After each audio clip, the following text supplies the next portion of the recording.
Esther was an extraordinary woman. Although she came from a very ordinary background, she was able to accomplish extraordinary things in service to God.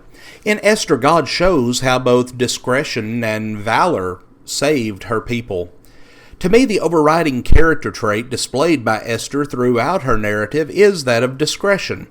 Even with the blessings of youth and beauty, Esther possessed the unfading beauty of a gentle and quiet spirit, which is of great worth in God's sight, 1 Peter 3 and verse 4. And this is first shown in her caution with regard to her heritage. In Esther 2 and verse 10, Esther did not make known her people or her kindred, for Mordecai had instructed her that she should not make them known. Not only did Esther possess the inner discipline to keep her ethnic background secret, she possessed the wisdom to obey the counsel of her cousin and adoptive father, Mordecai. Now, was Esther ashamed of her Jewish background? No, because Mordecai had to advise her not to reveal it. But ironically, her ability to guard her birthright became the first step toward the salvation of the entire race.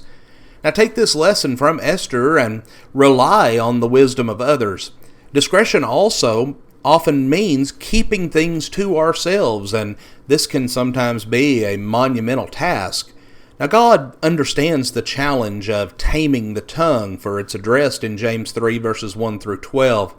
But Esther's wise choice shows us the way. Esther's discretion doesn't waver as she moves under the influence of Hegai in the king's court.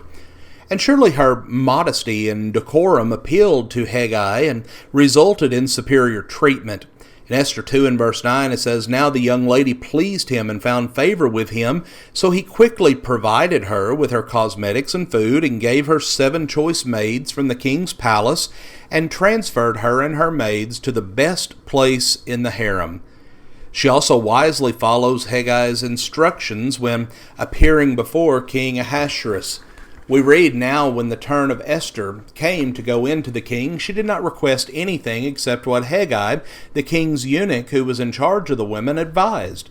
And Esther found favor in the eyes of all who saw her," Esther 2 and verse 12.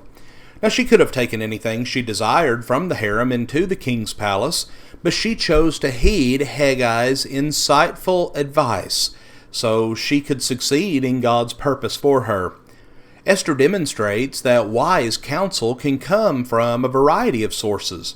Her decision to heed Hagai's counsel resulted in her being crowned the queen. Now, do we sometimes discount the counsel of others just because they're non-believers? How many of our bosses or our co-workers are faithful Christians? And yet they may hold the key to our success in the workplace, a success which can bring glory to God just as Esther did. But discretion only went so far, and eventually she had to also call upon her courage. This seems to be outside Esther's comfort zone. The first time Mordecai asks her to go to the king, she responds, "All the king's servants and the people of the king's provinces know that for any man or woman who comes to the king in the inner court who is not summoned, he has but one law, that he be put to death, unless the king holds out to him the golden scepter so that he may live. And I have not been summoned to come to the king for these 30 days, Esther 4 and verse 11. But again, she listens to Mordecai and trusts in God.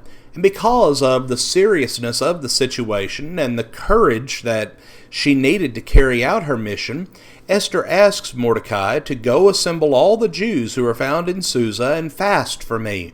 Do not eat or drink for 3 days, night or day, and my maidens also will fast in the same way, and thus I will go in to the king, which is not according to the law, and if I perish, I perish." Esther 4 and verse 16.